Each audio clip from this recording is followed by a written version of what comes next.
बिस्मिल्लाहिर्रहमानिर्रहीम। अस्सलाम वालेकुम दोस्तों, हम फिर हाजिर हैं एक नई मालूमाती वीडियो के साथ प्योर हेल्दी लाइफ में। इस वीडियो में हम आपको 5 पेचीदा अमराज का शहद और दारचीनी से इलाज के बारे में बताएंगे। तो दोस्तों वीडियो एंड तक देखिएगा ताकि आपको शहद और दारचीनी से इलाज के बारे में पूरी मालूमात हासिल हो सके।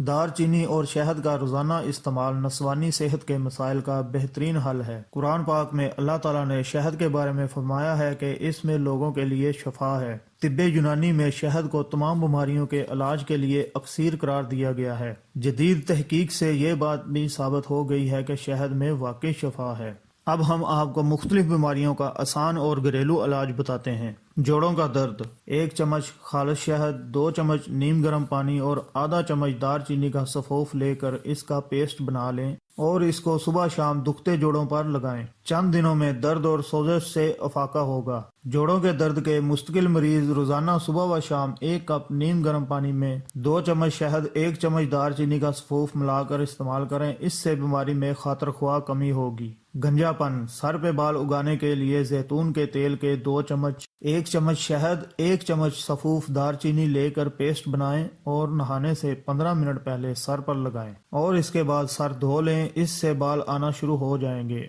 मसाने के इन्फेक्शन के इलाज के लिए 1 चम्मच दारचीनी का सफूफ और 1 चम्मच शहद नीम गर्म पानी के गिलास में डालकर इस्तेमाल करें। इससे मसाने में इन्फेक्शन करने वाले जरासीम का खात्मा होगा और पेशाब में आने वाली प्रोटीन भी कम हो जाएगी। मगर इस नुस्खे का इस्तेमाल कम अज कम 1 महीने तक जरूर करें। दांत का दर्द दूर करने के लिए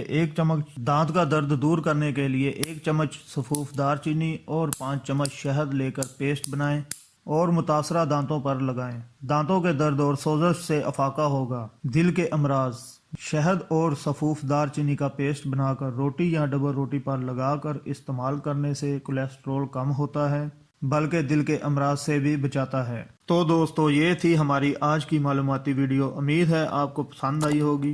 हमारे चैनल को सब्सक्राइब करें और साथ ही जुड़े बेल आइकन को दबाकर ऑल पर क्लिक करें।